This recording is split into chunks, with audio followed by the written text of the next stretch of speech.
Hello നമസ്കാരം. വരാൻ പോകുന്ന ഒരു അടിപൊളി എപ്പിസോഡിൻ്റെ സ്റ്റോറി ആട്ടോ പറയാൻ പോകുന്നത്.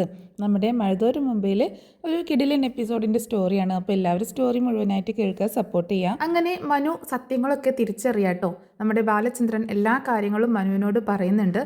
എങ്ങനെയാണ് മനു കാര്യങ്ങൾ അറിയുന്നതെന്നും മനുവിനോട് ഏത് സാഹചര്യത്തിലാണ് ബാലചന്ദ്രൻ ഇക്കാര്യങ്ങളൊക്കെ പറയുന്നതെന്നും നമുക്ക് നോക്കാം. അങ്ങനെ നമ്മുടെ ശിവേട്ടനും അതുപോലെ രാജീവും മറ്റ് ഫാമിലി മെമ്പേഴ്സൊക്കെ വന്നിട്ടും നമ്മുടെ അലീനയെ പറഞ്ഞയക്കാൻ ബാലചന്ദ്രൻ കൂട്ടാക്കിയില്ലല്ലോ. അത് കാരണം അവരങ്ങനെ ദേഷ്യത്തിൽ തിരിച്ചു പോവാണ്. നിയമപരമായിട്ട് മുന്നോട്ട് നീങ്ങാം എന്നുള്ളൊരു ധാരണയിലാണ് അവർ പോകുന്നത്. അതിനുശേഷം രേവതിക്കുട്ടിയെ വിളിച്ച് കാര്യങ്ങളൊക്കെ അലീന പറഞ്ഞ് മനസ്സിലാക്കുകയും ചെയ്യുന്നുണ്ട് കേട്ടോ. അങ്ങനെ അച്ഛൻ നാട്ടിലേക്ക് വന്ന വാർത്ത അറിഞ്ഞിട്ടാണ് നമ്മുടെ മനു ജോലിസ്ഥലത്ത് നിന്ന് വീട്ടിലേക്ക് വരുന്നുണ്ട്. അപ്പം അച്ഛൻ മാത്രമല്ല കൊച്ചച്ഛനും മറ്റു ബന്ധുക്കളും ഒക്കെ വന്നിട്ടുണ്ടെന്നുള്ളത് മനുവിന് അറിയാം. അങ്ങനെ മനു വീട്ടിലേക്ക് വരികയാണ്. വീട്ടിലേക്ക് വന്ന ഉടനെ തന്നെ അച്ഛനെ കെട്ടിപ്പിടിച്ച് സന്തോഷം പങ്കുവെക്കുകയൊക്കെ ചെയ്യുന്നുണ്ട് കേട്ടോ. അങ്ങനെ അച്ഛനോട് മനു ചോദിക്കുന്നുണ്ട്, അച്ഛൻ ഇത്ര ധൃതി പിടിച്ച് വന്നത് എന്തിനാണെന്നൊക്കെ എനിക്ക് മനസ്സിലായി, എന്നിട്ട് വന്ന കാര്യം വല്ലതും നടന്നോ എന്ന് ചോദിക്കുമ്പോൾ അതൊക്കെ നമുക്ക് സംസാരിക്കാം, എനിക്ക് നിന്നോടും കുറച്ച് കാര്യങ്ങൾ ഡീറ്റെയിൽ ആയിട്ട് സംസാരിക്കാനുണ്ട്, നീ ഒന്ന് പോയി ഫ്രഷ് ആയിട്ട് വാ, എന്തെങ്കിലുമൊക്കെ കഴിക്കുക, അതിനുശേഷം നമുക്ക് സംസാരിക്കാം എന്ന് പറയാട്ടോ. അപ്പോൾ രാജീവും അവിടെ നിൽക്കുന്നത് കണ്ടിട്ട് മനു ചോദിക്കുന്നുണ്ട്, ആ കൊച്ചച്ഛനും വന്നിട്ടുണ്ടെന്ന് എനിക്കറിയാം, കൊച്ചച്ഛൻ വന്നിട്ട് ഒരു തവണ വന്നിട്ട് ആകെ പ്രശ്നമാക്കി വെച്ച് പോയതല്ലേ എന്ന് ചോദിക്കുമ്പോൾ ഞാൻ എന്ത് പ്രശ്നമാക്കി, ഞാൻ എന്നോട് പറഞ്ഞ കാര്യം ഞാൻ നടപ്പിലാക്കിയിട്ടല്ലേ പോയത്, അതുകൊണ്ടല്ലേ ഇപ്പം കൂടുതൽ പ്രശ്നം വഷളായത്. കൊച്ചച്ഛൻ അന്ന് അങ്ങനെയൊക്കെ ചെയ്തത് കൊണ്ട് ഒരു ഹോം നേഴ്സ് ആയിരുന്ന ആ പെൺകുട്ടി ഇപ്പോൾ മകളായി, അങ്കിള് സ്വന്തം മകളായി അംഗീകരിച്ചില്ലേ, ഇനിയിപ്പോൾ അതിൻ്റെ ബാക്കിയായിട്ട് എന്ത് ചെയ്യാനാണ്, ഇനിയിപ്പോൾ എന്താ നിങ്ങൾക്കൊക്കെ ചെയ്യാൻ പറ്റുക എന്നൊക്കെ ചോദിക്കുന്നുണ്ട്.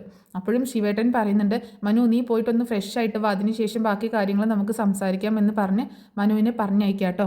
അങ്ങനെ മനു പോയതിനു ശേഷം രാജീവൻ ശിവേട്ടനോട് പറയുന്നുണ്ട്, ഈ മനു ആണ് ഇതിൻ്റെ ഒക്കെ പുറകിൽ നിൽക്കുന്നത്, മനു അവർക്ക് കൂടി സപ്പോർട്ടായിട്ടാണ് നിൽക്കുന്നത്, മനു ശരിക്കും നമ്മുടെ കൂടെ അല്ലേ നിൽക്കേണ്ടത് ശിവേട്ട, എന്താണ് ഇവൻ ഇങ്ങനെ ആയിപ്പോയത് എന്ന് ചോദിക്കുമ്പോൾ അവൻ അങ്ങനെ ഒരു പ്രത്യേക ടൈപ്പാണ്, നമുക്ക് സംസാരിച്ച് നോക്കാം അവൻ്റെ അടുത്ത് എന്ന് പറയുന്നുണ്ട് ശിവേട്ടൻ കേട്ടോ. അപ്പോൾ രാജീവ് പറയുന്നുണ്ട്, ഞാൻ കഴിഞ്ഞ പ്രാവശ്യം വന്നപ്പോൾ അവൻ എന്നെ ഒരുപാട് എതിർത്തതാണ്, എന്നെ ഒരു സപ്പോർട്ടും അവൻ ചെയ്തിട്ടില്ല, അങ്കിള് പോയി ചെയ്താൽ, കൊച്ചച്ഛൻ പോയി ചെയ്തു കഴിഞ്ഞാൽ എല്ലാം പ്രശ്നവും കൊള്ളാവും, വെറുതെ അതിൽ പോയി തല വെക്കാൻ നിൽക്കണ്ട എന്നൊക്കെ എന്നോട് കുറേ പറഞ്ഞത്. ഇതിപ്പോൾ അവൻ പറഞ്ഞതുപോലെ തന്നെ വരികയും ചെയ്തു, പ്രശ്നങ്ങൾ കൂടുതൽ വഷളാവുകയാണ് ചെയ്തത്. പക്ഷേ ഇവൻ എന്താണ് നമുക്ക് സപ്പോർട്ടായിട്ട്, എനിക്ക് തോന്നുന്നു മനു ഒന്ന് സപ്പോർട്ട് ചെയ്ത് നമുക്ക് സപ്പോർട്ട് ചെയ്ത് നിന്ന് ബാലചന്ദ്രനോട് സംസാരിച്ചിട്ടുണ്ടെങ്കിൽ തീർച്ചയായിട്ടും ഈ പ്രശ്നം പരിഹരിക്കാൻ പറ്റുമെന്ന് തോന്നുന്നു. ശിവേട്ടൻ അവനോടൊന്ന് സംസാരിക്കും, അയാളോടൊന്ന് പോയി സംസാരിക്കാൻ, ബാലചന്ദ്രനോടൊന്ന് സംസാരിക്കാൻ പറ മനുവിൻ്റെ അടുത്ത് എന്ന് പറയണം, വരട്ടെ അവനൊന്ന് ഫ്രഷായി വരട്ടെ, എന്നിട്ട് നമുക്ക് സംസാരിക്കാം എന്ന് പറയുന്നുണ്ട് കേട്ടോ. അങ്ങനെ പിന്നീട് കാണിക്കുന്നത് എല്ലാവരും കൂടെ ഡൈനിങ് ടേബിളിൽ ഇരുന്ന് ഫുഡ് കഴിക്കുന്നതാണ്. മനു ഉണ്ട്, ഹരിയുണ്ട്, അതുപോലെ കമലയും അഞ്ജുവും അതുപോലെ ശിവേട്ടനും രാജീവും ഒക്കെ ഇരുന്നിട്ടാണ് ഭക്ഷണം കഴിക്കുന്നത് കേട്ടോ. ആ സമയത്ത് ശിവേട്ടൻ മനുവിനോട് പറയുന്നുണ്ട്, ഞങ്ങൾ ഇന്ന് നെടുമ്പുരയ്ക്കൽ പോയിരുന്നു, കടപ്പാട്ടൂർ പോയിരുന്നു എന്ന് പറയട്ടോ. എന്നിട്ട് എന്തായി, നിങ്ങൾ പോയ കാര്യം നടന്നോ എന്ന് ചോദിക്കണം. അതെന്താ മനു നീ അങ്ങനെ ഒരു ആക്കി ചോദിക്കുന്നത് എന്ന് ചോദിക്കട്ടെ രാജീവ്. ഞാൻ അങ്ങനെ ആക്കി ചോദിച്ചതല്ല കൊച്ചാ, നിങ്ങൾ പോയ കാര്യം എന്തായി, സക്സസ് ആയോ എന്ന് അറിയാൻ വേണ്ടി ചോദിച്ചതാണ്. അത് സക്സസ് ആയില്ല എന്നുള്ള വിവരം ആ സമയത്ത് തന്നെ നീ അറിഞ്ഞിട്ടുണ്ടാവുമല്ലോ, ഞാൻ അറിഞ്ഞിട്ടൊന്നുമില്ല എന്ന് പറയണം. പിന്നെ നീ എന്നെ ആ സമയത്ത് തന്നെ ഒന്നുകിൽ അലീന അല്ലെങ്കിൽ ബാലചന്ദ്രൻ വിളിച്ച് എല്ലാ കാര്യങ്ങളും പറഞ്ഞിട്ടുണ്ടാകും എന്ന് പറയുമ്പോൾ എന്നെ ആരും വിളിച്ചില്ല കൊച്ചച്ഛൻ വെറുതെ തെറ്റിദ്ധരിക്കുകയാണ്, ഞാൻ അങ്ങനെ എപ്പോഴും അവരെ വിളിക്കാറോ അവരെ എന്നെ വിളിക്കാറോ അങ്ങനെ ഒന്നുമില്ല എന്ന് പറയട്ടോ.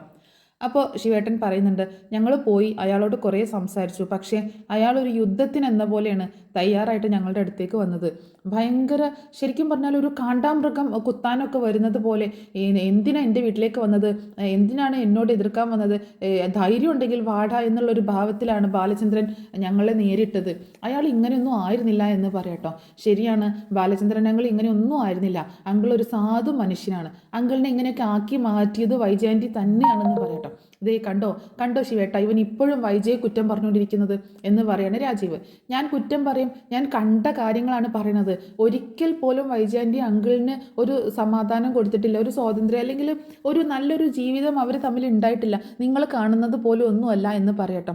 പിന്നെ എന്താണ് നിനക്കറിയാവുന്നത് എന്ന് ചോദിക്കുമ്പോൾ എനിക്കൊന്നും അറിയത്തില്ല, ഞാൻ മനസ്സിലാക്കിയ കുറച്ച് കാര്യങ്ങളുണ്ട്, വൈജയന്തി വിചാരിച്ച കാര്യം നടക്കണം എന്നുള്ളൊരു വാശിയാണ്, എന്തൊക്കെ സംഭവിച്ചാലും വൈജയന്തി പറയുന്ന കാര്യം നടക്കണം, വൈജയന്തിൻ്റെ ഇഷ്ടം നടക്കണം, അത് മാത്രമേ എല്ലാവരും കേൾക്കാവൂ, അങ്കിളിനെ പോലും അങ്ങനെ ഒരു അടിമയാക്കി വെച്ചിരിക്കുകയായിരുന്നു ഇത്രയും നാളും, അങ്കിൾ എന്തൊക്കെയോ കാരണങ്ങൾ കൊണ്ട് ഇത്രയും നാളും അതിങ്ങനെ ഒരു യൂസ്ഡ് പോലെ അതങ്ങനെ അനുഭവിച്ചു പോന്നു, പക്ഷെ ഇപ്പോൾ അങ്കിളിന് എന്തോ ഒരു കാര്യം ശരിക്കും പറ്റിയിട്ടുണ്ട്, അതുകൊണ്ടാണ് ഇങ്ങനെയൊക്കെ പെരുമാറുന്നത്, വൈജയന്തിയുടെ എന്തോ ഒരു സ്വഭാവം, എന്തോ ഒരു കാര്യം അവർ തമ്മിലുള്ള എന്തൊരു ക്ലാഷ്, വളരെ സീരിയസ് ആയ ഒരു ക്ലാഷ് ഉണ്ട്. അല്ലാതെ നിങ്ങൾ അലീനെ പറഞ്ഞയച്ചത് കൊണ്ട് ഈ പ്രശ്നം തീരുമെന്നൊന്നും എനിക്ക് തോന്നുന്നില്ല എന്ന് പറയാട്ടോ. അലീനെ പറഞ്ഞയച്ചത് കൊണ്ട് പ്രശ്നം തീരുകയോ തീരില്ലേ എന്നുള്ളതും നമ്മളിപ്പോൾ നോക്കണ്ട. അലീനെ വൈജയ്ക്ക് ഇഷ്ടമല്ല, അവളെ പറഞ്ഞയക്കാം. അത് മാത്രമാണ് അവൾ നമ്മളോട് ആവശ്യപ്പെട്ട ഒരു കാര്യം. അത് നമ്മൾ നടത്തി കൊടുക്കണം എന്ന് പറയുന്നു ശിവേട്ടൻ. അച്ഛൻ ശ്രമിച്ചു നോക്കിയില്ലേ ഇന്ന്, എന്നിട്ട് എന്താണ് ഉണ്ടായത്, വല്ലതും നടന്നോ എന്ന് ചോദിക്കുമ്പോൾ ഇന്ന് നടന്നില്ലായിരിക്കാം, പക്ഷെ ഞങ്ങൾ വേറൊരു രീതിയിൽ മൂവ് ചെയ്യാൻ പോവാണെന്ന് പറയാട്ടോ. അതെന്താ ഇനി വേറൊരു രീതി എന്ന് ചോദിക്കുന്നുണ്ട് മനു. ഞങ്ങൾ കോടതി വഴി ഒന്ന് മൂവ് ചെയ്യാൻ പോവാണ്, കേസൊക്കെ ആയിട്ട് അവളെ എങ്ങനെയെങ്കിലും പിടിച്ചിറക്കാൻ. എന്ത് പറഞ്ഞ് നിങ്ങൾ കേസ് കൊടുക്കും എന്ന് പറയുമ്പോൾ ഒരു അഭിസാരികയെ, ഒരു വ്യഭിചാരിണിയെ വീട്ടിൽ വിളിച്ചു കൊണ്ടുവന്ന് കയറ്റി മക്കൾക്കും ഭാര്യയ്ക്കും ബുദ്ധിമുട്ടുണ്ടാക്കുന്നു എന്ന് പറഞ്ഞ് കേസ് കൊടുക്കുമെന്ന് പറയാണ് രാജ്യം. നാണമില്ലേ കൊച്ചച്ച ഇങ്ങനെയൊക്കെ സംസാരിക്കാൻ? ആ പെൺകുട്ടിയെ നിങ്ങൾ എല്ലാവരും കണ്ടതല്ലേ, നിങ്ങൾക്ക് അറിയാവുന്നതല്ലേ? ആ പെൺകുട്ടിയുടെ മുഖത്ത് നോക്കിയിട്ട് ഈ വാക്കുകളൊക്കെ ഉപയോഗിക്കാൻ നാണമാവുന്നില്ലേ നിങ്ങൾക്കൊന്നും എന്ന് ചോദിക്കാട്ടോ. അപ്പോൾ കമല പറയുന്നുണ്ട്, എന്തിനാ നാണിക്കുന്നത്, അവൾ ഏത് തരക്കാരിയാണെന്ന് ആർക്കെങ്കിലും അറിയോ എന്ന് ചോദിക്കുമ്പോൾ അമ്മയ്ക്ക് എന്തെങ്കിലും തെളിവുണ്ടോ അവൾ അങ്ങനത്തെ ഒരു പെണ്ണാണെന്നുള്ളതിന്?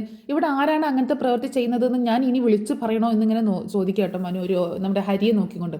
അപ്പോൾ ഹരി ഇങ്ങനെ തല താഴ്ത്തുന്നുണ്ട്. അപ്പോൾ കമല വളരെ ദേഷ്യത്തോടു കൂടിയിട്ട് ഹരിയെ നോക്കുന്നുണ്ട്. അപ്പോൾ ഹരി അങ്ങനെ ഒരു കുഴപ്പം ഒപ്പിച്ച് വെച്ചേക്കല്ലേ. അപ്പോൾ രാജീവ് പറയുന്നുണ്ട്, നിങ്ങൾ ഇനി ഇവിടെ അതിനു വേണ്ടി തല്ലുകൂടണ്ട, ഞങ്ങൾ എന്താണെങ്കിലും കോടതി വഴി മൂവ് ചെയ്യാൻ തീരുമാനിച്ചു എന്ന് പറയണം. കൊച്ചച്ഛൻ കോടതി വഴിയോ ഇനി സുപ്രീം കോടതി വഴിയോ ഹൈക്കോടതി വഴി ഏത് കോടതി വഴി വേണമെങ്കിലും കൊച്ചച്ഛൻ മൂവ് ചെയ്തോ. കൊച്ചച്ഛൻ ഇവിടെ തോറ്റു പോവുകയുള്ളൂ, കൊച്ചച്ഛനും അച്ഛനും ഒക്കെ ഇവിടെ തോറ്റു പോവത്തേ ഉള്ളൂ. അങ്കിളുടെ മുന്നിൽ നിങ്ങൾക്ക് പിടിച്ചു നിൽക്കാൻ പറ്റത്തില്ല എന്ന് പറയണ്ട. അതെന്താ നിനക്ക് അത്രയ്ക്ക് ഉറപ്പ്? നിനക്കറിയാവോ എന്താണ് അവർ തമ്മിലുള്ള പ്രശ്നം, എന്താ റീസൺ എന്ന് ചോദിക്കുമ്പോൾ ഇതുവരെയും അങ്കിളോ അല്ലെങ്കിൽ അലീനയോ എന്നോട് ഒരു കാര്യവും പറഞ്ഞിട്ടില്ല, ഞാൻ ചോദിച്ചിട്ടുമില്ല. എന്നോട് പറയേണ്ട കാര്യമാണെങ്കിൽ അവർ എന്നോട് പറയും എന്നുള്ളൊരു വിശ്വാസം എനിക്കുണ്ട്. ഞാൻ അറിയേണ്ട കാര്യമാണെങ്കിൽ അറിയേണ്ട സമയത്ത് അവരത് പറയും. അതുവരെ എന്താണ് നിങ്ങളുടെ പ്രശ്നം എന്ന് ചോദിച്ച് അവരുടെ മുന്നിൽ പോയി എനിക്ക് ഇങ്ങനെ ചോദിച്ച് നിൽക്കേണ്ട കാര്യമില്ല. അതുകൊണ്ട് ഞാൻ ചോദിച്ചിട്ടില്ല, അവരെന്നോട് പറഞ്ഞിട്ടില്ല എന്ന് പറയട്ടോ. അപ്പോൾ എന്നാൽ പിന്നെ നീ കൂടുതൽ ഈ പ്രശ്നത്തിൽ ഇടപെടേണ്ട, ഞങ്ങൾക്കറിയാം ഇതെങ്ങനെ സോൾവ് ചെയ്യണമെന്ന് ഞങ്ങൾക്കറിയാം എന്ന് പറയാണ് രാജീവൻ. ഓക്കെ ശരി, നിങ്ങൾ നിങ്ങളുടെ ഇഷ്ടം പോലെ ചെയ്തോ എന്ന് പറയുമ്പോൾ ശിവേട്ടൻ പറയുന്നുണ്ട്, അങ്ങനെയല്ല മനു, നീ ഒരു കാര്യം ചെയ്യ്, നീ നാളെ ഒന്ന് വീട്ടിലേക്ക് പോയിട്ട് ഒന്ന് അവിടെ കടപ്പാട്ടൂർ പോയിട്ട് ഒന്ന് സംസാരിക്കുക. അവസാന ശ്രമം എന്ന പോലെ നീ ഒന്ന് സംസാരിക്കും ബാലചന്ദ്രനോട്. എന്നിട്ടും അയാൾ അടുക്കുന്നില്ല എന്നുണ്ടെങ്കിൽ നമുക്ക് വേറെ എന്തെങ്കിലും വഴി നോക്കാം എന്നൊക്കെ പറയണം. ആ സമയത്ത് മനു ചോദിക്കുന്നുണ്ട്, അല്ല അച്ഛാ, അച്ഛന് ചിന്തിക്കാനുള്ളൊരു ബുദ്ധിയൊക്കെ ഇല്ലേ? അച്ഛനൊന്ന് ചിന്തിച്ചു നോക്കി. ആ അലീന അവിടെ നിന്നിട്ട് വൈജാൻറ്റിക്ക് മാത്രമാണ് പ്രശ്നം, അവളെ കൊണ്ട് വേറെ ആർക്കും ഒരു ബുദ്ധിമുട്ടില്ല. പിന്നെ എന്താണ് റീസൺ ഇങ്ങനെ അവളെ അവിടെ നിന്ന് പറഞ്ഞയക്കാനായിട്ടെന്ന് ചോദിക്കുമ്പോൾ ഇനിയിപ്പോൾ അതൊന്നും നമ്മൾ ആലോചിക്കണ്ട. വൈജയ്ക്ക് ഇഷ്ടമല്ല, ആ ഒരു കാരണം മാത്രം നമ്മൾ നോക്കിയാൽ മതി. വൈജയുടെ കുടുംബജീവിതം നന്നായിട്ടിരിക്കണം, അത് മാത്രമാണ് ലക്ഷ്യം എന്ന് പറയണം. ശരി, ഞാൻ സംസാരിച്ച് നോക്കാം അങ്കിളിൻ്റെ അടുത്ത്. ഞാൻ ഇതിനു മുൻപും ഞാൻ സംസാരിച്ചതാണ്. അന്നേരം അങ്കിളും എന്നോട് പറഞ്ഞത് ഒരിക്കലും അവളെ പറഞ്ഞയക്കാൻ സാധിക്കത്തില്ല എന്നാണ്. അതിൻ്റെ റീസൺ എന്താണെന്നൊന്നും എനിക്കറിയത്തില്ല. എന്താണെങ്കിലും ഞാൻ സംസാരിക്കാം അങ്കിളിൻ്റെ അടുത്ത് എന്ന് പറയുന്നുണ്ട് കേട്ടോ മനു. പിന്നീട് കാണിക്കുന്നത് മനു മുത്തശ്ശിയുടെ അടുത്തേക്ക് ചെല്ലുന്നതാണ്. മുത്തശ്ശിയാണെങ്കിൽ ആകെ വിഷമിച്ചാണ് ഇരിക്കുന്നത് കേട്ടോ. കൊല്ലപ്പള്ളിയിലായതുകൊണ്ട് തന്നെ കമല വേണ്ട രീതിയിലൊന്നും മൈൻഡ് ചെയ്യുന്നൊന്നുമില്ല മുത്തശ്ശിയെ. മരുന്നും കാര്യങ്ങളും കൊടുക്കുകയോ അല്ലെങ്കിൽ ക്ലീനാക്കിയ നേരത്തിന് സമയത്തിനൊന്നും ഭക്ഷണം കൊടുക്കുകയോ അങ്ങനെയൊന്നും ചെയ്യുന്നില്ല കേട്ടോ. അപ്പോൾ അതിൻ്റെയൊക്കെ ഒരു ബുദ്ധിമുട്ട് മുത്തശ്ശിക്കുണ്ട്. അങ്ങനെ മനുവിനെ കണ്ടപ്പോൾ മുത്തശ്ശിക്ക് ഭയങ്കര സന്തോഷവും സങ്കടമൊക്കെ വരും കേട്ടോ. മനു മുത്തശ്ശിയുടെ അവസ്ഥ കണ്ടില്ലേടാ നീ എന്നൊക്കെ ചോദിച്ച് മനു ഇങ്ങനെ സങ്കടപ്പെടുകയാണ്. എന്താ മുത്തശ്ശി ഇതിനൊരു പരിഹാരം എന്താണുള്ളത്, എനിക്കൊന്നും മനസ്സിലാവുന്നില്ല എന്ന് പറയുമ്പോൾ എനിക്കറിയില്ല മോനെ, എൻ്റെ വിധിയായിരിക്കും ഇത്, ഇവിടെ കിടന്ന് നരകിച്ച് മരിക്കാനായിരിക്കും എൻ്റെ വിധി, അങ്ങനെയായിരിക്കും ദൈവനിശ്ചയം എന്നൊക്കെ പറയാട്ടോ. അപ്പോൾ മനു പറയുന്നുണ്ട്, അങ്ങനെയൊന്നും ആവത്തില്ല മുത്തശ്ശി, നോക്കിക്കോ, ഇതിനൊക്കെ ഒരു മാറ്റം പറ്റും. മുത്തശ്ശി കടപ്പാട്ടൂരിലേക്ക് തന്നെ തിരിച്ചു പോകും, അലീന തന്നെ മുത്തശ്ശി നോക്കും, മുത്തശ്ശി എഴുന്നേറ്റ് നടക്കും എന്നൊക്കെ ഇങ്ങനെ മനു പറയുമ്പോൾ ഇല്ലട മോനെ, എനിക്ക് തോന്നുന്നില്ല ഈ കിടപ്പിൽ നിന്ന് ഇനി എനിക്ക് എഴുന്നേൽക്കാൻ പറ്റുമെന്ന് തോന്നുന്നില്ല എന്ന് പറയാട്ടോ. എന്നിട്ട് മനു പറയുന്നുണ്ട്, എന്തൊക്കെയാണ് മുത്തശ്ശി ഇവിടെ ഇങ്ങനെ നടക്കുന്നത്, ഒന്നും മനസ്സിലാവുന്നില്ലല്ലോ. അച്ഛൻ വന്നിരിക്കുന്നു, കൊച്ചച്ഛൻ വന്നിരിക്കുന്നു, പക്ഷേ ആരൊക്കെ വന്നിട്ടും ഇവിടെ ഒരു പ്രശ്നവും സോൾവ് ആവുന്നില്ല. പ്രശ്നം കൂടുതൽ വഷളാവുകയോ മാത്രമേ ചെയ്യുന്നുള്ളൂല്ലോ. എന്താ ഇപ്പോൾ ഇതിനൊരു പോവഴി? എനിക്കൊന്നും മനസ്സിലാവുന്നില്ല മുത്തശ്ശി. ഞാൻ ഇനിയിപ്പോൾ എന്താ ചെയ്യേണ്ടത്? ഇപ്പോൾ എല്ലാവരും കൂടെ എൻ്റെ തലയിലേക്ക് വെച്ചേക്കാണ്. ഞാൻ ഒന്നുകൂടി പോയി അങ്കിളിൻ്റെ അടുത്ത് സംസാരിച്ച് അലീനെ എങ്ങനെയെങ്കിലും അവിടെ നിന്ന് പറഞ്ഞയക്കണം. അല്ലെങ്കിൽ എന്തുകൊണ്ടാണ് അങ്കിള് അലീനെ പറഞ്ഞയക്കാത്തത് എന്നുള്ളതിൻ്റെ കാരണം കണ്ടെത്തണം. അതാണ് എന്നിൽ ഏൽപ്പിക്കപ്പെട്ട ദൗത്യം എന്നിങ്ങനെ പറയാണ് മനു. അപ്പോൾ മുത്തശ്ശി പറയുന്നുണ്ട്, എനിക്കറിയില്ല മനു എന്താണ് ചെയ്യേണ്ടതെന്ന്. എല്ലാവരും ആ പെങ്കൊച്ചിനെ കുറ്റം പറയുന്നു, അവളാണെങ്കിൽ പോകാനും കൂട്ടാക്കുന്നില്ല. എന്നാൽ പിന്നെ വൈജയ്ക്ക് താല്പര്യമില്ലെങ്കിൽ എന്തിനാണ് ബാലചന്ദ്രൻ അവളെ അവിടെ നിർത്തുന്നത്? അവളെ പറഞ്ഞയച്ചു, ശരി, എന്തെങ്കിലും രീതിയിലാവട്ടെ അവൾ അവിടെ നിന്ന് പറഞ്ഞയച്ചു. പിന്നെ ബാലചന്ദ്രൻ അതിൻ്റെ പുറകെ പോയി ഇങ്ങോട്ടേക്ക് തന്നെ കൂട്ടിക്കൊണ്ടു വന്നത് എന്തിനാണ്? അവളെ കൂട്ടിയിട്ട് ആ എറണാകുളത്ത് ആ രേവതിക്കുട്ടിയുടെ വീട്ടിൽ കൊണ്ടുപോയി ആക്കിക്കൂടായിരുന്നോ? അല്ലെങ്കിൽ അവൾക്ക് വേറെ എവിടെയെങ്കിലും ഒരു ജോലി വാങ്ങിച്ചു കൊടുത്തുകൂടായിരുന്നോ? ആ ഒരു സ്നേഹം ആ ഒരു ഇത് കാണിച്ചാൽ പോരായിരുന്നോ? പിന്നെ ഇങ്ങനെ വൈജിയോട് തർക്കിക്കാനും വാശി കയറ്റാനും അല്ലെങ്കിൽ യുദ്ധം ചെയ്യാനൊക്കെ ആയിട്ട് അവളെ ഇങ്ങോട്ട് തന്നെ കൊണ്ടുവന്നത് എന്തിനാണ്? അതാണ് എനിക്കും മനസ്സിലാവാത്തത് മുത്തശ്ശി. ഇതിൻ്റെ പുറകിൽ മറ്റെന്തൊക്കെയോ കാര്യങ്ങളുണ്ട്. അങ്കിളിന് എന്തോ ശരിക്കും പറ്റിയിട്ടുണ്ട്. എന്തെങ്കിലും അവർ തമ്മിൽ സീരിയസ് ആയിട്ട് വല്ല പ്രശ്നമുണ്ടോ മുത്തശ്ശി? മുത്തശ്ശിക്ക് അറിയാവുന്ന എന്തെങ്കിലും പ്രശ്നമുണ്ടോ വൈജയന്തിയുടെ ജീവിതത്തിലോ അല്ലെങ്കിൽ അങ്കിളിൻ്റെ ജീവിതത്തിലോ ഒക്കെ എന്നിങ്ങനെ ചോദിക്കുകയാണ് മനു. അത് കേട്ടപ്പോൾ മുത്തശ്ശിക്ക് ആകെ വെപ്രാളാവുന്നുണ്ട് കേട്ടോ. മുത്തശ്ശിയാണെങ്കിൽ എന്ത് പറയണമെന്ന് അറിയാതെ എന്ത് പ്രശ്നം? അങ്ങനെ ഒരു പ്രശ്നവും എന്നിങ്ങനെ പറയണം. അങ്ങനെയല്ലല്ലോ മുത്തശ്ശി, എനിക്ക് എന്തോ സംതിങ് റോങ് ആയിട്ട് തോന്നുന്നുണ്ട്. ഒന്ന് പോയടെ ചേർക്ക. എനിക്ക് തോന്നുന്നു മുത്തശ്ശിക്കും അറിയാമെന്നാണല്ലോ എനിക്ക് തോന്നുന്നത്. ഒന്ന് പോ ചേർക്ക അവിടുന്ന്. എനിക്കൊന്നും അറിയത്തില്ല. എനിക്ക് അറിയാമായിരുന്നെങ്കിൽ ഞാൻ എന്നെ ഈ പ്രശ്നം സോൾവ് ആക്കിയേനെ. മുത്തശ്ശിക്ക് സോൾവ് ആക്കാൻ പറ്റാത്ത പ്രശ്നമാണെങ്കിലോ എന്നിങ്ങനെ പറയാണ് മനു. അങ്ങനെ ഒരു പ്രശ്നമില്ലടാ, നീ ഒന്ന് പോയി എന്താണെങ്കിലും ബാലചന്ദ്രനോട് കണ്ട് സംസാരിക്കും, അപ്പം അറിയാലോ എന്താണ് കാര്യമെന്ന് എന്നിങ്ങനെ മുത്തശ്ശിയും പറയുന്നുണ്ട്. ശരി, ഞാൻ പോയി സംസാരിക്കാം. അങ്ങനെ മനു പിന്നീട് അങ്ങനെ കടപ്പാട്ടൂർ വീട്ടിലേക്ക് പോവാട്ടോ. അങ്ങനെ കടപ്പാട്ടൂർ ചെല്ലുമ്പോൾ ഡോറ് തുറക്കുന്നത് അലീനയാണ്. അപ്പോൾ അലീന കണ്ടപ്പോൾ മനു ചിരിക്കുന്നുണ്ട്, അലീനയും ചിരിക്കുന്നുണ്ട് കേട്ടോ. മനുവേട്ടനെ എപ്പോൾ വന്നു എന്ന് ചോദിക്കുമ്പോൾ ഞാൻ ഇന്നലെയാണ് വന്നത് എന്ന് പറയാണ് മനു. അപ്പോൾ മനുവേട്ടൻ വാ, ഞാൻ കുടിക്കാൻ എന്തെങ്കിലും എടുക്കാമെന്ന് പറയുമ്പോൾ ആ ശരി എന്ന് പറഞ്ഞിട്ട് അലീന കിച്ചണിലേക്ക് പോകുന്നുണ്ട്. ആ സമയത്താണ് ഡോറ് തുറന്ന് വൈജ റൂമിൽ നിന്ന് പുറത്തേക്ക് വരുന്നത്. അപ്പം മനുവിനെ കണ്ടിട്ട് മനു നീ എപ്പോൾ വന്നു എന്ന് ചോദിക്കട്ടോ. വളരെ സന്തോഷം അല്ലെങ്കിൽ പണ്ടത്തെ ഒരു സ്നേഹം അങ്ങനെ ഒന്നുമില്ല കേട്ടോ, ഒരു ഗൗരവമാണ്. കാരണം മനുവിനോട് ഇത്തിരി ദേഷ്യമുണ്ട്. മനു ആണല്ലോ അലീനയെ കൂട്ടി കൊണ്ടുവന്നത്. വേണ്ട വേണ്ട എന്ന് പറഞ്ഞിട്ടും അതൊന്നും അംഗീകരിക്കാതെ മനു ആണ് അവളെ ഇവിടെ നിർത്തുന്നത്. മനു ആണ് എഗ്രിമെൻറ്റ് സൈൻ ചെയ്ത് കൊണ്ടുവന്നത്. എന്തിനും ഏതിനും മനു അവർക്ക് സപ്പോർട്ടായിട്ടാണ് നിൽക്കുന്നത്. അതിൻ്റെ ഒക്കെ ദേഷ്യം ഉണ്ട് കേട്ടോ. അപ്പോൾ നീ എപ്പോൾ വന്നു എന്ന് ചോദിക്കുമ്പോൾ ഞാൻ ഇന്നലെ വന്നു ആൻറ്റി എന്ന് പറയണം. ശരി എന്ന് പറഞ്ഞിട്ട് പിന്നെ വൈജ ഒന്നും ചോദിക്കുന്നില്ല കേട്ടോ. അന്നേരം എന്തെങ്കിലും മിണ്ടണല്ലോ എന്നുള്ള രീതിയിൽ മനു ചോദിക്കുന്നുണ്ട്.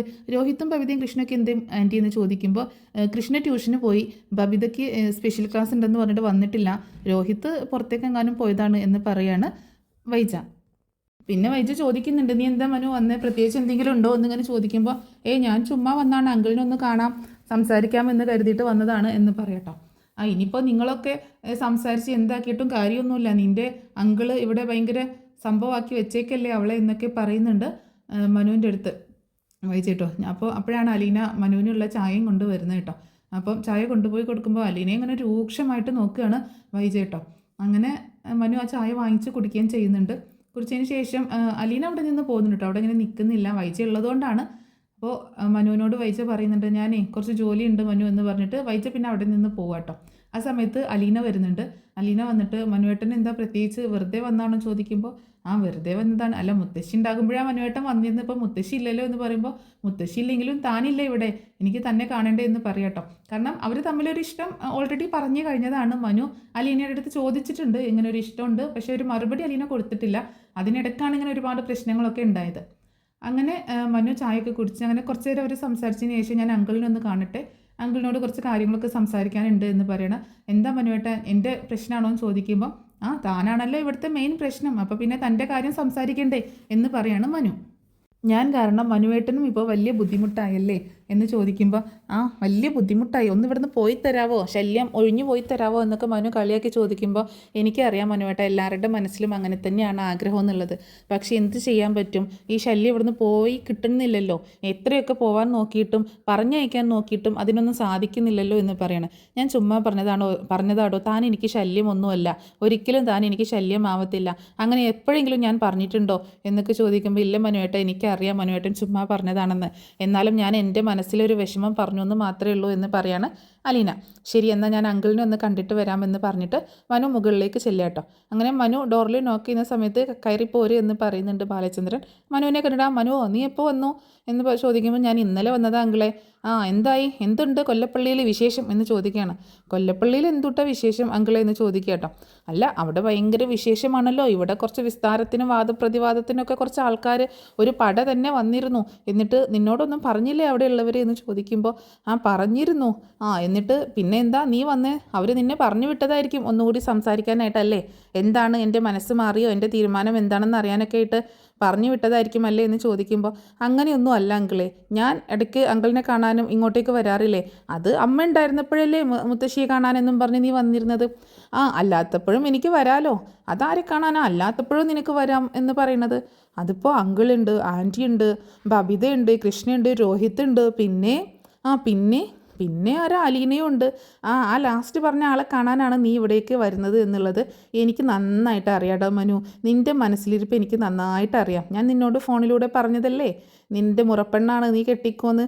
അങ്കിൾ എന്തൊക്കെയാണ് പറയണത്? ഫോണിലൂടെ അങ്കിൾ പലതും അങ്ങനെ പറഞ്ഞു.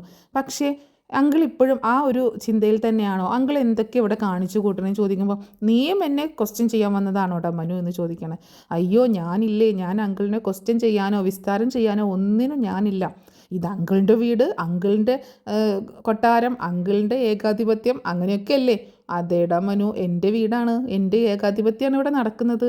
ശരി ഞാൻ അതിലേക്കൊന്നും കടക്കുന്നേ ഇല്ല എന്ന് പറയുമ്പോൾ എന്തെങ്കിലും ഒരു വഴിയുണ്ടെങ്കിൽ അതിലൂടെ ആ ഒരു അധികാരത്തിലേക്ക് അല്ലെങ്കിൽ ആ ഒരു സ്വാതന്ത്ര്യത്തിലേക്ക് കടക്കാൻ പറ്റുന്ന ഒരേ ഒരാൾ, കൊല്ലപ്പള്ളിയിലെ ഒരേ ഒരാൾ എന്ന് പറഞ്ഞിട്ടുണ്ടെങ്കിൽ അത് നീ മാത്രമാണ് മനു എന്ന് പറയാണ് ബാലചന്ദ്രൻ.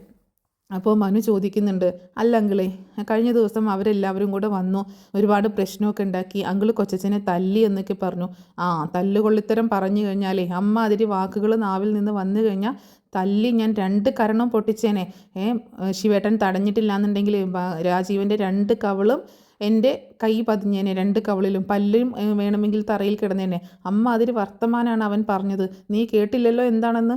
എനിക്ക് കേൾക്കണ്ടെങ്കിൽ എന്തെങ്കിലും ആവട്ടെ എന്ന് പറയുമ്പോൾ എന്തെങ്കിലും ആവട്ടെ എന്നല്ല, അലീനയെ ചേർത്ത് എന്നെ ചേർത്ത് വളരെ മോശമായിട്ടാണ് സംസാരിച്ചത്. അതും എൻ്റെ മക്കൾ നിൽക്കുമ്പോൾ, ഞാനും അവളും തമ്മിൽ ഏത് തരത്തിലുള്ള ബന്ധമാണെന്ന് നിനക്കറിയില്ല എന്ന് ചോദിക്കുമ്പോൾ എനിക്കറിയാം മംഗളെ, എന്തിനാണ് മറ്റുള്ളവരെ ബോധ്യപ്പെടുത്തേണ്ട എന്ന് ചോദിക്കണം. എനിക്ക് ആരെയും ബോധ്യപ്പെടുത്തേണ്ട ആവശ്യമില്ല. എൻ്റെ മനസ്സിൽ അവൾ എൻ്റെ മോളാണ്, അവളുടെ മനസ്സിൽ ഞാൻ അവളുടെ അച്ഛനാണ്. അതിലപ്പുറം ഞങ്ങൾക്ക് ആരെയും ബോധ്യപ്പെടുത്തേണ്ട കാര്യമില്ല എന്ന് പറയാണ്. അപ്പോൾ മനു പറയുന്നുണ്ട്, അത് എനിക്കറിയാം മംഗളെ, എനിക്കത് പകൽ വെളിച്ചം പോലെ എനിക്ക് ബോധ്യപ്പെട്ട ഒരു കാര്യമാണ്. അങ്കിളിനെ എനിക്ക് അറിയാവുന്നതല്ലേ, അങ്കിൾ ഒരു കുഴപ്പത്തിലേക്കും പോവില്ല എന്നുള്ളത് 100 അല്ല 110% എനിക്കറിയാം എന്ന് പറയുമ്പോൾ എനിക്കങ്ങനെ ആരുടെ സർട്ടിഫിക്കറ്റ് ഒന്നും വേണ്ട മനു എന്ന് പറയാണ് ബാലചന്ദ്രൻ. അതല്ല അങ്കിളെ, ഞാൻ സർട്ടിഫിക്കറ്റ് തന്നതൊന്നുമല്ല, എൻ്റെ വിശ്വാസമാണ്, അത് എനിക്ക് അറിയാം. ഓരോരുത്തരെ കാണുമ്പോൾ നമുക്ക് പെട്ടെന്ന് മനസ്സിലാക്കാൻ പറ്റുള്ളൂ, അതുപോലെയാണ് അങ്കിൾ എന്ന് എനിക്കറിയാമെന്ന് പറയുമ്പോൾ അങ്ങനെ എല്ലാവരെയും നമുക്ക് പെട്ടെന്ന് മനസ്സിലാക്കാൻ പറ്റില്ല മനു എന്ന് പറയട്ടോ. അതെന്താ അങ്കിൾ അങ്ങനെ പറഞ്ഞതെന്ന് ചോദിക്കുമ്പോൾ കഴിഞ്ഞ 23 വർഷക്കാലമായിട്ട് ഇതുവരെ മനസ്സിലാക്കാൻ പറ്റാത്തൊരു വ്യക്തിയുണ്ട് എൻ്റെ ജീവിതത്തിൽ എന്ന് പറയണം. അപ്പോൾ അത് ഏകദേശം മനുവിന് മനസ്സിലാവുന്നുണ്ട് കേട്ടോ ആരെയാണ് ഉദ്ദേശിക്കുന്നത് എന്നുള്ളത്. അതാരാ അങ്കിളെ എന്ന് ചോദിക്കുമ്പോൾ വേറെ ആര്, നിൻ്റെ ആൻറ്റി തന്നെ, എൻ്റെ ഭാര്യ, എൻ്റെ മക്കളുടെ അമ്മ. ആ സ്ത്രീയെ എനിക്ക് ഇത്രയും വർഷമായിട്ട് മനസ്സിലാക്കാൻ പറ്റിയിട്ടില്ല എന്ന് പറയട്ടോ. അതെന്താ അങ്കിളെ, അങ്കിളിൻ്റെ ജീവിതത്തിൽ എന്താണ് ഇത്രയ്ക്കും വലിയൊരു വിഷമം, അങ്കിളിന് എന്താണ് സംഭവിച്ചത് എന്ന് ചോദിക്കുന്നുണ്ട് കേട്ടോ. അപ്പോൾ ബാലചന്ദ്രൻ പറയുന്നുണ്ട്, അതൊക്കെ പറയാനാണെങ്കിൽ മനു ഒരുപാടുണ്ട്, നിന്നോടല്ലാതെ എനിക്കത് മറ്റൊരാളോടും ഇപ്പോൾ പറയാൻ പറ്റത്തില്ല എന്നും കൂടി പറയട്ടെ. അപ്പോൾ മനുവിൻ്റെ അടുത്ത് കാര്യങ്ങളൊക്കെ തുറന്ന് പറയാൻ പോവുകയാണ് ബാലചന്ദ്രൻ. മനു ചോദിക്കുന്നുണ്ട്, അങ്കിള് ഞാൻ ചോദിക്കുന്നത് കൊണ്ട് മറ്റൊന്നും വിചാരിക്കരുത്. കൊച്ചച്ഛൻ ചോദിച്ചതുപോലെയോ അല്ലെങ്കിൽ അച്ഛനും മറ്റുള്ളവരും പറയുന്നത് പോലെയോ വൈജാൻറ്റിയും പറയുന്നത് പോലെ ഒന്നുമല്ല അങ്കിളും അലീനയും തമ്മിലുള്ള റിലേഷൻ എന്ന് എനിക്ക് നന്നായിട്ട് അറിയാം. അതുകൊണ്ട് മാത്രമാണ് ഞാൻ നിങ്ങളുടെ കൂടെ സപ്പോർട്ടായിട്ട് നിൽക്കുന്നതും. അതെല്ലാം മോശമാണെന്നുണ്ടെങ്കിൽ ഒരിക്കലും നിങ്ങളുടെ കൂടെ ഞാൻ നിൽക്കത്തുമില്ല എന്ന് പറയണം. പക്ഷേ എനിക്ക് അറിയേണ്ടത് അതല്ല, എന്ത് കാരണം കൊണ്ടാണ് ഇത്രയൊക്കെ പ്രശ്നം ഉണ്ടായിട്ടും ആരാണെങ്കിലും ഒരുപാട് പ്രശ്നങ്ങളൊക്കെ ഉണ്ടാകുമ്പോൾ തൻ്റെ ഫാമിലി, തൻ്റെ കുടുംബം നന്നായിട്ട് പ്രശ്നങ്ങളൊന്നും ഇല്ലാതെ പോകണം എന്നല്ലേ ആഗ്രഹിക്കുക. പിന്നെ അങ്കിൾ എന്തിനാണ് ഇത്രയൊക്കെ പ്രശ്നങ്ങളുണ്ടായിട്ടും ഇത്രയും പൊരുതിയിട്ട് അലീനയെ ചേർത്ത് പിടിച്ചുകൊണ്ട് ഇങ്ങനെ നിൽക്കുന്നത്? അവളെ പറഞ്ഞയച്ചു കഴിഞ്ഞാൽ കുറച്ചെങ്കിലും ആശ്വാസം കിട്ടിയില്ലേ, കുറച്ചെങ്കിലും സമാധാനം കിട്ടില്ലേ എന്ന് ചോദിക്കേട്ടോ. ശരി മനു, ഞാൻ നീ പറയണത് കേൾക്കാം, അവളെ ഞാൻ പറഞ്ഞയക്കാം. അവളെ ഞാൻ എങ്ങോട്ടേക്ക് പറഞ്ഞയക്കും എന്ന് ചോദിക്കണേ. അവിടെ കഴക്കൂട്ടത്ത് ഇപ്പോൾ ഓർഫനേജ് ഒന്നും ഇല്ല, പക്ഷേ അവൾക്ക് എറണാകുളത്തേക്ക് പോകാൻ താല്പര്യമുണ്ടല്ലോ എന്ന് പറയണം. എറണാകുളത്തുള്ളത് അവളുടെ ആരാണ് മനു എന്ന് ചോദിക്കുമ്പോൾ അവളുടെ അനിയത്തിയല്ലേ രേവതിക്കുട്ടി? അനിയത്തിയാണ് അവരൊരുമിച്ച് കളിച്ച് വളർന്നതുകൊണ്ട് അനിയത്തിയാണ്. പക്ഷേ ആ വീട്ടിലുള്ളവർ അവൾക്ക് ആരാണ്? ആരുമല്ല എന്ന് പറയാണ് ബാലചന്ദ്രൻ. പക്ഷേ അങ്കിളെ അങ്ങനെ തന്നെയല്ലേ ഇവിടെയും അലീനയ്ക്ക് ആരും അല്ലല്ലോ ഇവിടെ ഉള്ളവർ എന്ന് ചോദിക്കുക കേട്ടോ. ആര് പറഞ്ഞു ഇവിടെ ഉള്ളവർ അലീനയ്ക്ക് ആരുമല്ല എന്നുള്ളത്? അലീനയുടെ രക്തബന്ധമാണ് ഈ വീടുമായിട്ട് എന്ന് പറയണം. അങ്കിൾ എന്തൊക്കെയാണ് ഈ പറയണത്? എനിക്കൊന്നും മനസ്സിലാവുന്നില്ല. അലീനയുമായിട്ട് രക്തബന്ധമോ എന്ന് ചോദിക്കുമ്പോൾ അപ്പോൾ മനു ചോദിക്കുന്നുണ്ട്, അതെന്താ അങ്കിൾ അങ്ങനെ പറഞ്ഞത് എന്ന് ചോദിക്കുമ്പോൾ മനു, ഞാൻ അന്ന് നിന്നോട് പറഞ്ഞു നിൻ്റെ മുറപ്പെണ്ണാണ്, നിനക്ക് വേണമെങ്കിൽ കല്യാണം കഴിക്കാമെന്ന് പറഞ്ഞു. അത് ഞാൻ വെറുതെ പറഞ്ഞതല്ല. ശരിക്കും നിൻ്റെ മുറപ്പെണ്ണാകണമെങ്കിൽ അവൾ ആരുടെ മകളായിരിക്കണം? എൻ്റെ മകളാണോ ആവേണ്ടത് എന്ന് ചോദിക്കുകയാണ്. അല്ല പിന്നെ ആരുടെ മകളായിരിക്കണം? ആൻറ്റിയുടെ മകളായിരിക്കണം. അതെ, വൈജ വിവാഹത്തിന് മുൻപ് പ്രസവിച്ച കുഞ്ഞാണ് അലീന എന്ന് പറയട്ടോ. അങ്കിൾ എന്തൊക്കെയാണ് പറയണത്, എനിക്കൊന്നും മനസ്സിലാവുന്നില്ല എന്ന് പറയുമ്പോൾ അതാണ് മനു സത്യം. ആ ഒരു സത്യമാണ് ഇപ്പോൾ നിലനിൽക്കുന്നത്, നമ്മുടെ മുന്നിൽ വന്ന് നിൽക്കുന്നത് അലീന എന്ന പെൺകുട്ടി എന്ന് പറയാണ്. ഇതൊക്കെ എന്താ അങ്കിൾ, എനിക്കൊന്നും മനസ്സിലാവുന്നില്ല എന്ന് പറയുമ്പോൾ മനുവിനോട് ആ ഫോണിൽ റെക്കോർഡിങ്സ് എടുത്ത് കേൾപ്പിച്ച് കൊടുക്കുന്നുണ്ട് കേട്ടോ ബാലചന്ദ്രൻ. നീ ഇതൊന്ന് കേട്ട് നോക്ക് എന്ന് പറഞ്ഞിട്ട് രേവതിക്കുട്ടിയായിട്ടുള്ള റെക്കോർഡിങ്സ് കേൾപ്പിച്ച് കൊടുക്കുകയാണ്. അത് കേട്ട് മനു ആകെ ഷോക്കായിട്ട് നിൽക്കുകയാണ്. പിന്നീട് ബാലചന്ദ്രൻ അതിൻ്റെ സത്യാവസ്ഥ അറിയാനായിട്ട് നീലഗിരിയിൽ പോയതും ഗംഗാധരമേനോനെ കണ്ടതും പിന്നീട് തിരിച്ചു വന്ന് ഹാർട്ട് അറ്റാക്ക് ആയ കാര്യങ്ങൾ മൊത്തം ഇങ്ങനെ പറഞ്ഞ് മനുവിനെ അങ്ങനെ കേൾപ്പിക്കായിട്ട് പറഞ്ഞ് കൊടുക്കുകയാണ് ആ സ്റ്റോറി മുഴുവനായിട്ട്. ഇതെല്ലാം കൂടി കേട്ടിട്ട് മനു ആകെ ഷോക്കടിച്ച് ഇങ്ങനെ തരിച്ച് നിൽക്കില്ലേ, ആകെ ഒരു മരവിപ്പിലാണ് മനു നിൽക്കുന്നത്. അന്നേരം മനുവിൻ്റെ അടുത്ത് ബാലചന്ദ്രൻ ചോദിക്കുന്നുണ്ട്, ഇനി നീ പറ മനു, ഞാൻ അലീനയെ എന്ത് ചെയ്യണം? ഞാൻ റോഡിലേക്ക് തള്ളിക്കളയണോ, അതോ ഇവിടെ വന്ന ആ നരാധമന്മാർക്ക് മുന്നിൽ ഞാൻ അവളെ ഇട്ട് കൊടുക്കണോ, അവളെ കൊല്ലാക്കൊല ചെയ്യാനായിട്ട്? അവളെ ഞാൻ എൻ്റെ മകളായിട്ടാണ്, അവൾ വൈജയുടെ മകളല്ല മനു, എൻ്റെ മകളാണ്. വൈജ എന്നെ വഞ്ചിച്ചവളാണ്, എന്നെ ചതിച്ചവളാണ്, ഇത്രയും വർഷക്കാലം എന്നെ വഞ്ചിച്ചവളാണ്.